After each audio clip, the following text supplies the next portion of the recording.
நம்ம கடைசி காலத்துல வந்துட்டோம்ல. இயேசு கிறிஸ்து சொன்னார்ல, கடைசி காலத்துல உலகம் எப்படி இருக்கும்னு இயேசு சொல்லி இருக்கிறார்ல.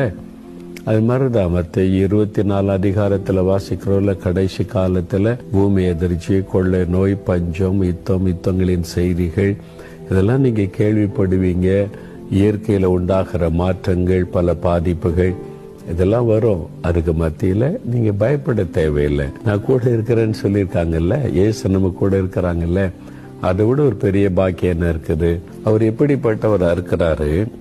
ஒரு பக்கம் நமக்கு ஒரு நல்ல தகப்பனா இருப்பார், இன்னொரு பக்கம் நம்ம ஆறுதல் படுத்துகிற ஒரு தாயை போல் இருப்பார், இன்னொரு பக்கத்துல நமக்கு உதவி செய்கிற மூத்த சகோதரனாய் இருப்பார், இன்னொரு பக்கத்துல எல்லா விதத்துல துணை நிற்கிற ஒரு சிநேகிதனாய் இருப்பார். அவரை விதமாய் நீங்கள் பார்க்க முடியும்.